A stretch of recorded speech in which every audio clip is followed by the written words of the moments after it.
Welcome to the Savvy Shopkeeper Retail Podcast. I'm your host, Kathy Cruz.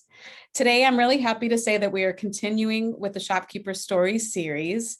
And like I mentioned in the past two episodes, I'm interviewing members from the Shopkeepers Lab. So it's quite different than when I interviewed members of Master Shopkeepers. Those are all brick and mortar store owners. And in the Shopkeepers Lab, it's a variety of shopkeepers. It's not just brick and mortar store owners. So I wanted to focus this series on all of the shopkeepers who make their own goods, sell them, and I think everyone that I'm interviewing in this series also sells wholesale, which makes this series a little special, especially for all the brick and mortar store owners listening and they want to learn about new makers and new products that they can sell in their stores.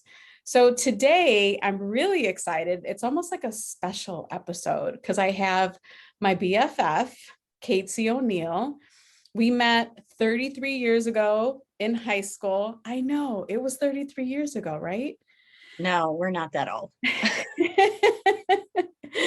We met freshman year in high school in homeroom. I was probably 13 or 14. You were 14 or 15. Anyhow, we just totally aged ourselves. But I joked with her before I pressed record and I said, who would have thought 30 some years later we would be here and I would be interviewing you on a podcast? It's weird.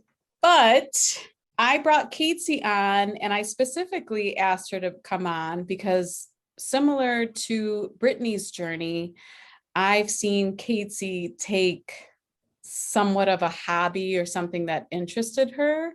And I've seen her take it and run with it and create a successful business out of it. And she does work full time. So before I say anything else, let me just introduce Katsie O'Neill. And Katsie, why don't you tell us a little bit about your shopkeeping journey? But first, tell us exactly what it is that you do. So what I do is I make etched glassware. So stemless wine glass, I'll put, various different sayings on them. I'm from Cleveland, so I'm really big into local landmarks, things like that. Stuff that's really Cleveland. I etch them, sandblasted, so it's permanent.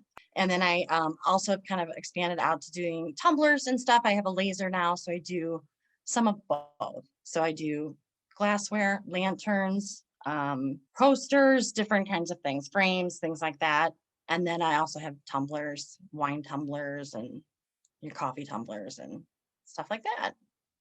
So I should add that we sell Katsie's etched some glassware and the tumblers in my own store, and they sell really well, but we're going to get to that. So and I don't even know if I know all of the details, but how did Rough Around the Etches even start? So as you said, I have a full-time job. So I'm an HR manager at a manufacturing company. And we're a family-owned business, fourth generation, and we were having our 100th centennial party, really big deal. And so I was planning the party, and we wanted to give a gift that was kind of commemorative, but still something that people would actually use. And the marketing manager found this kind of a cool glass. I think you're looking at maybe a mason jar glass, and it had like a pewter emblem on it where you put your logo. And so I was showing my boss and I scrolled through the website to show him this particular item that we liked. And he saw a rocks glass with this Cleveland, and it was actually a Pittsburgh skyline. And he said, "Ooh, can we do those?" But obviously with the Cleveland skyline. And I said, "Okay, well, let me reach out to these people that we talked about these other glasses." And I had sent them a message.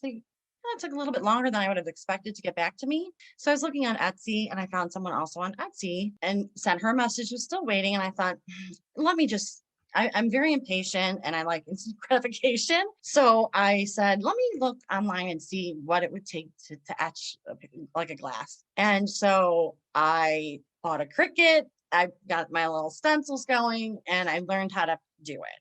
And so I took my little prototype to my boss and it was like Cleveland Skyline and it had our company name on it, just like he wanted. And he's like, wow, this is great. He goes, but do you really have time to make 166 of these? And I said, well, of course, because I want to do it and I can do it.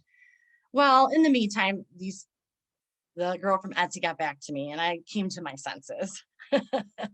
My husband said, I'll support you, but I know you'll be up till 4 a.m. the night before the party.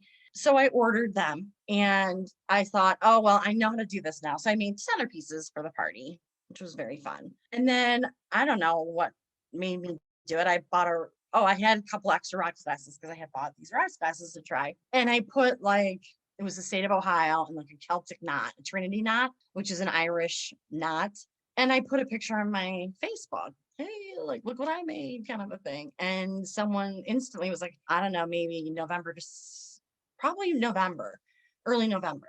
Hey, those are great. Can I order some for Christmas? And that is literally how it started because all these other people started asking me, can you make some for me for Christmas gift? And Kathy Cruz sent me a message like, let's go. We're going to do this. I want you to make some glasses for my shop. And I'm thinking, is she crazy? Is this for real? And I remember we went to Joe's Deli. We love to go to Joe's Deli together. And you were like, okay, well, this is what you have to do. And tell me how much, like she's helping me figure all this out. And I was thinking, is this for real? She's treating me very serious, like I'm a legitimate business. And I'm thinking, that's so nice, Kathy. You're so sweet. Be like that with me. But that is literally how it happened. It was a total accident. And I love it.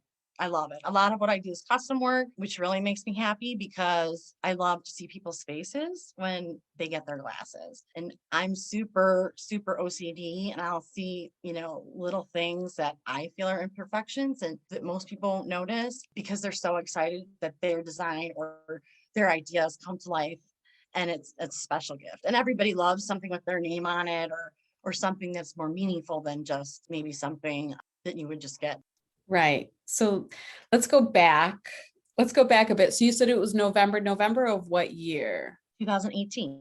So it's been 2.5 years then, right? Yes. Yeah. And it's funny because I do remember the story from the company that you work for. I remember all that. I actually forgot. And I actually forgot about sitting in the restaurant with you and having that conversation. And actually the glasses this girl made, she kept pushing us off.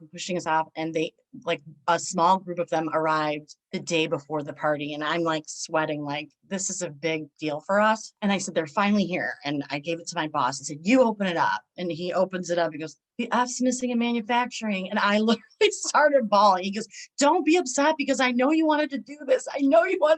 But it was awful. But yes. Well, it's just so interesting how it went from that. You were thinking, I'm going to help the company that I work for make this happen. And then you still ended up doing it yourself. Like, was there anything about etching glass that you like, did that attract you at all before this came up? Like, did you ever consider No. doing anything like that? I would say I've always tried to be crafty, but I'm not very good at it. I guess I would say maybe I'm not sloppy, but messy. So like if I try to make something, it's not as refined and pretty. And, this is the kind of dork I am. I made Christmas ornaments one year for all the employees and I painted an E on it. Now, probably should have used a stencil because it probably would have looked better.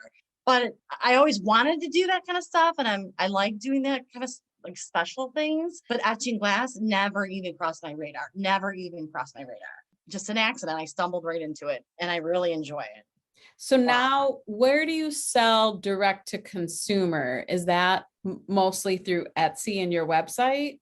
Etsy and my website, and then I'll do like market events, or I also did the holiday pop-up shop in Lakewood. And most of it, a lot of my business is referrals. So people will call me and say, so-and-so gave me your name and I'm looking for some custom items. I would run that through my website, but yes, the website, Etsy, I don't do as much as Etsy. I'm trying to keep it on my website more so than not, but market events and my website.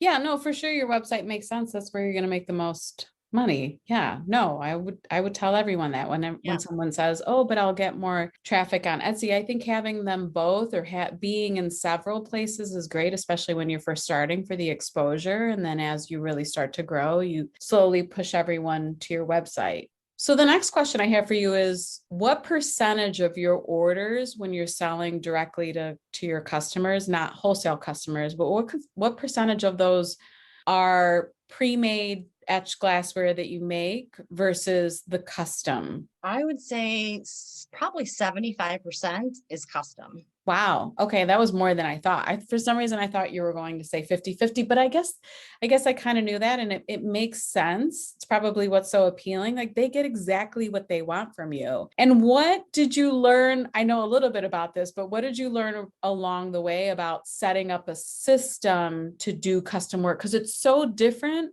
than just creating or batching 50 of the same glasses and selling them at markets or putting them on your website versus doing the custom work. Like if somebody's listening and they are interested in doing some type of custom work, it doesn't even have to be etched glassware.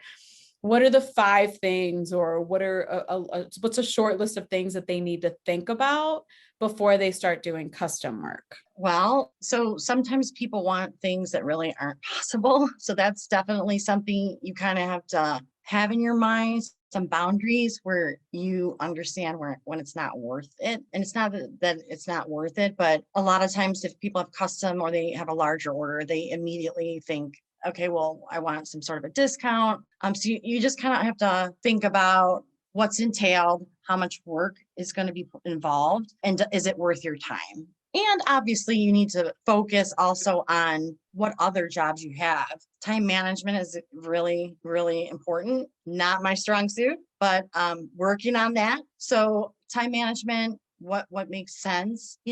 Is there something that someone would want you to put on a glass that you're not comfortable with, or making something that you're not comfortable with? But also, how to track all those things. Because oftentimes I'll send multiple images, with fonts, and they'll say, I like the bottom one. And I go, okay, here's what I see as the bottom, because sometimes it might be in a reverse order. So just making sure and triple checking that you're doing exactly what they want. Yeah, that makes sense. Or even probably for you, this doesn't apply to everyone who makes their own products, but for you, design wise, like I recently asked you to do something, or at least when you were doing more of the weeding, you're using different equipment now, which I want to talk about too. But when you were doing the actual weeding of the vinyl, if it was a really intricate design, is it really worth your time to sit there and weed all of that out? And that leads to my equipment question, because I'll never forget. This was probably a year ago. I think you posted a picture. It was a piece of equipment that got delivered to you, because over time I've seen you up level or upgrade your equipment. You would take money from the business and reinvest it because you knew it was going to save you time or it was going to create a better product. So it was worth it for you to keep investing in this better equipment. And I remember the one day you posted a picture, and it was this piece of equipment. It looked like it came from NASA. Like it like doesn't it have gloves or something that you insert your hands into? It looked crazy. It's a sandblaster. And I had one already, but it was a much smaller version. So it's cut my time down tremendously. And yes, it does kind of look like it's from NASA. So that's my next question is, obviously, or I shouldn't answer it for you. I should ask you, have those investments in the better equipment been worth it for you? Absolutely, 1000%. Especially, I do have a full-time job and I do have a family. And, that first Christmas when I had all those orders and I was using like Armor etching cream, which takes a long time. And my son would be like, are you going to have dinner with us? Or are you almost done with that? So it makes a huge difference. And obviously it makes a huge difference in the quality. And I'm super anal about quality and probably too OCD about it sometimes. But if I showed you my first glass and my most recent glass, it's crazy. Yeah. Yeah. It's like the question, do you value money? And that's, that might be the business owner who says, I'm not going to reinvest and I'm not going to spend this money that I have. Or do you value time? And in your case, it was like, I value time. I value my time with my family, and I have to pick up the pace, and I'm going to reinvest. And I'm sure people have listened to me on the podcast say, keep some for yourself and reinvest some. And I think that's a nice balance. So that's a question for you too, is do you pay yourself out of the business? I do pay myself out of the business. Yes, I would say I do. Probably you would scold me because I probably need to be better at my numbers, but most of what I make I reinvest. But yeah, I pay myself. The one thing you say, I'll scold you. I would not scold you. Or Yes, yes, you would. maybe we'd have a talk about it. So Mhm. everyone's really hearing like the BFF dynamic going on here. But I have seen you maybe not in a consistent draw to yourself, maybe not in the form of a paycheck, but I've seen you reap in your family. Shout out to Scott and Scotty, by the way. I adore both of them and they're so supportive of you, but you have reaped the benefits of this business because haven't you paid for some vacations or done some things for the family that maybe you could not have done before. Absolutely. Absolutely. We've had a couple of trips. It was nice to be able to have that Yeah. little cushion. So yes, See, I'm not scolding you for that. This you'll pat on the you'll back. just scold me later. That's all. I So know. I know. let's shift over to yeah. So when everyone thinks like, man, Kathy's got some tough love going on, now you really hear it with Casey. I actually want to shift over to wholesale because that's a whole different ball game. And I have a few questions around that, especially for the makers who are listening. Like, how did you know it was going to be worth, speaking of valuing time, how did you know it was going to be worth your time to be able to offer wholesale and still make money? Was there anything during that decision process or anything that helped you make that decision? Well, one decision from day one, you told me I need to be doing it. But also, honestly, 2020, COVID, all the shows. And last year I spent more than I had done. Like the summer before was my first summer and I did some little small markets. But for 2020, I said, I'm going to spend more on larger events, see how that works out. And they were all canceled. That was a big part of my business for the market event, and if I offer wholesale, that's a guaranteed sale for me. No, I'm not making as much, but if I consign in a shop, then I'm still stuck with it at the end. Where this, it's guaranteed sale, it's done, it's over. I've still made money, not as much, obviously, but kind of COVID pushed that. And I really like it because it's when I'm done with it, it's done. It's the shop owner's responsibility to sell it or not mine. Right. It's So it's an actual transaction. It is yeah. final, payment is accepted, product is handed over, and you move on. How many wholesale orders did you take in 2020? Not a whole lot. Do you count as one or multiple? So I've had a couple orders with you, and I would say 21 too, if I'm just looking at all together. There's a couple of lab members that have purchased some wholesale orders. So under 10. I mean, it's not a lot, but the quantity is large. And So do you still feel good about doing wholesale, or do you think wholesale is something that you would eliminate? no, I would absolutely continue that. That's a no-brainer. Okay. And then you are back in the market scene too. I remember a time, I feel maybe it was early last year, and then of course COVID hit, but even this year, once restrictions started to lift, you were back on it. All of a sudden in your feed, for those of you, the name is rough around the Etches, which is really Yep, not clever. edges.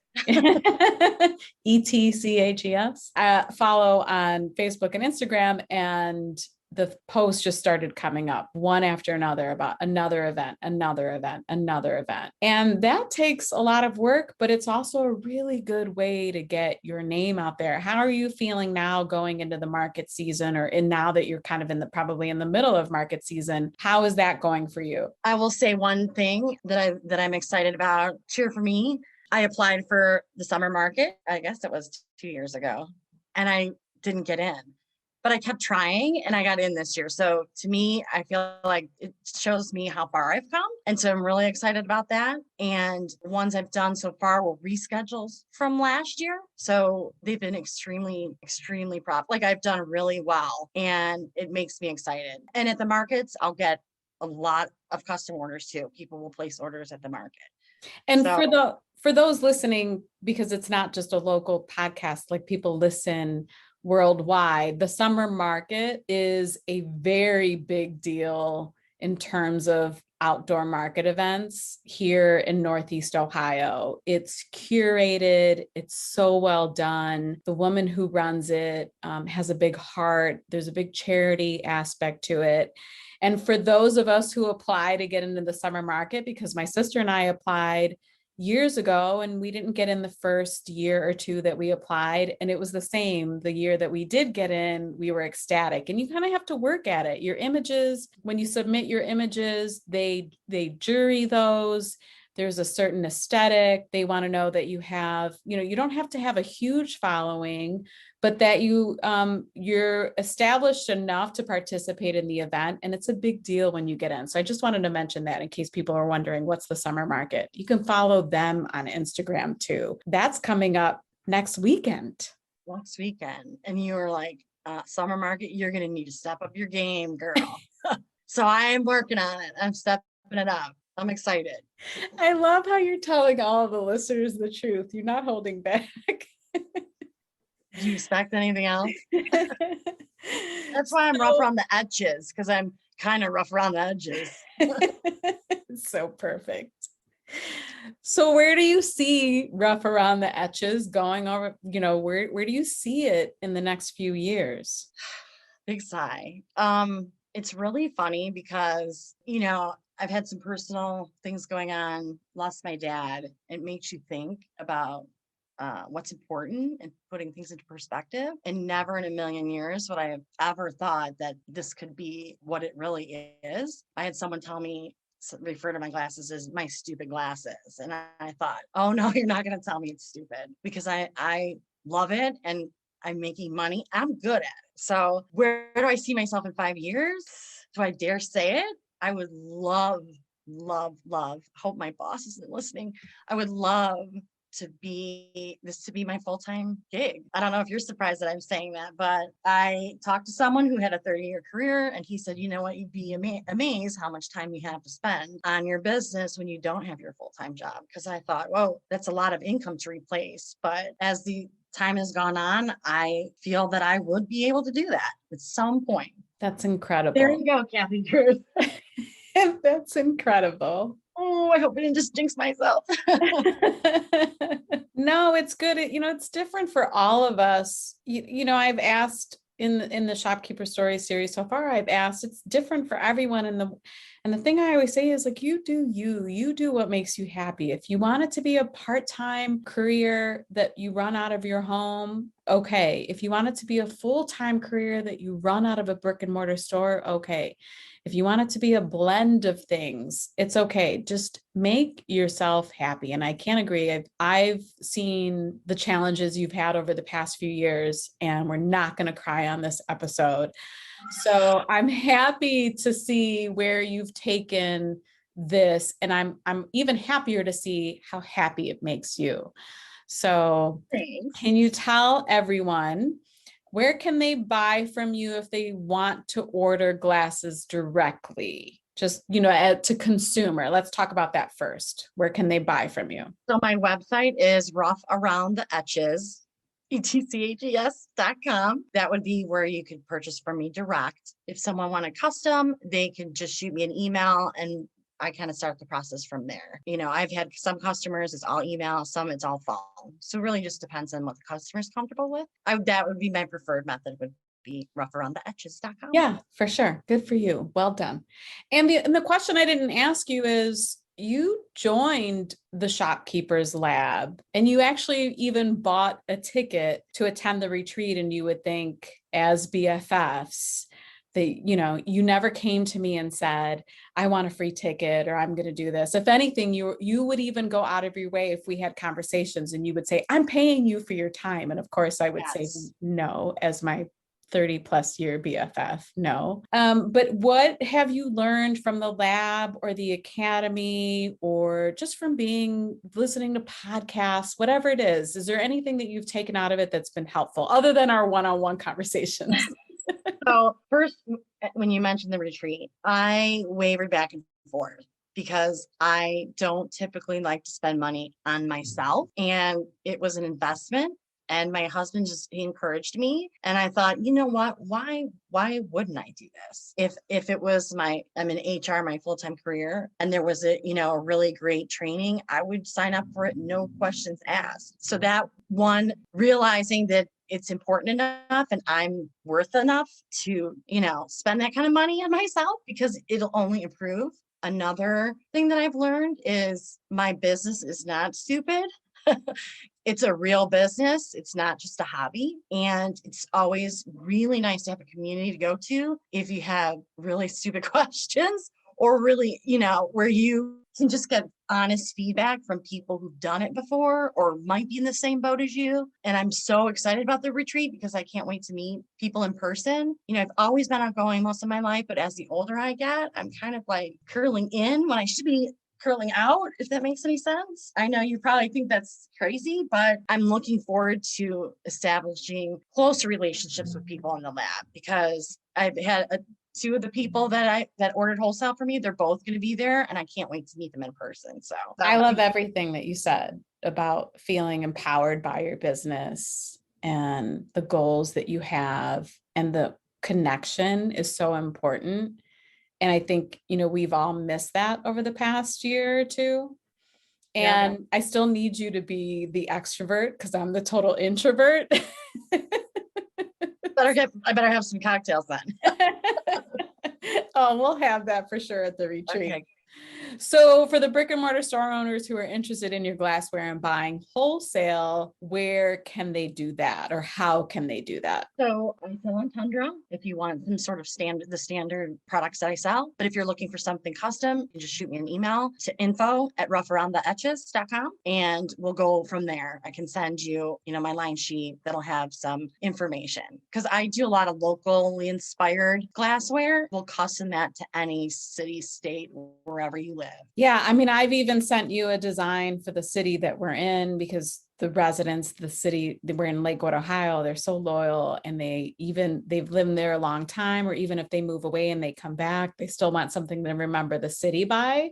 Mm-hmm. And I've sent that to you, and all of your local stuff does really well in our store. And I think you said I've ordered from you just like 2 or 3 times, but I really think I've ordered from you at least 5 or 6. Yeah. No, I meant 2 or 3 times this year. You're my best wholesale customer. Well, and the interesting thing is, I think it's a testament to your products. And I'm not just saying that because you're my best friend, but it's because everyone just loves what you do. And we don't reorder very often. We're always bringing in new merchandise. You're one of the very few vendors that we order from on a consistent basis. And that speaks volumes to the quality of your work and how popular it is and how much people love it. So I just want to say that. And I'm sure people are like, yeah, it's her best friend, but I couldn't be more honest about it. I appreciate all the support you've given me, and really encouraging me because it's made a huge difference. It's been very helpful, and I don't think I would be where I am right now if it wasn't for you. So I've loved watching it all. And again, roughAroundTheEtches.com or roughAroundTheEtches on Instagram, on Facebook, even her email, info@roughAroundTheEtches.com. I love the consistency. A lot of letters, but that's okay. Katsie, I love you dearly. Thank you for doing this. And if you could see, we're on Zoom right now. If you could see us before we hit record, I think we were on for 30 minutes. It's like classic Katsie before I even press record. But thank you. You know how much I love you. I love your family. Thank you for being here, and thank you for sharing your story. I know you'll inspire other people. Thank you so much.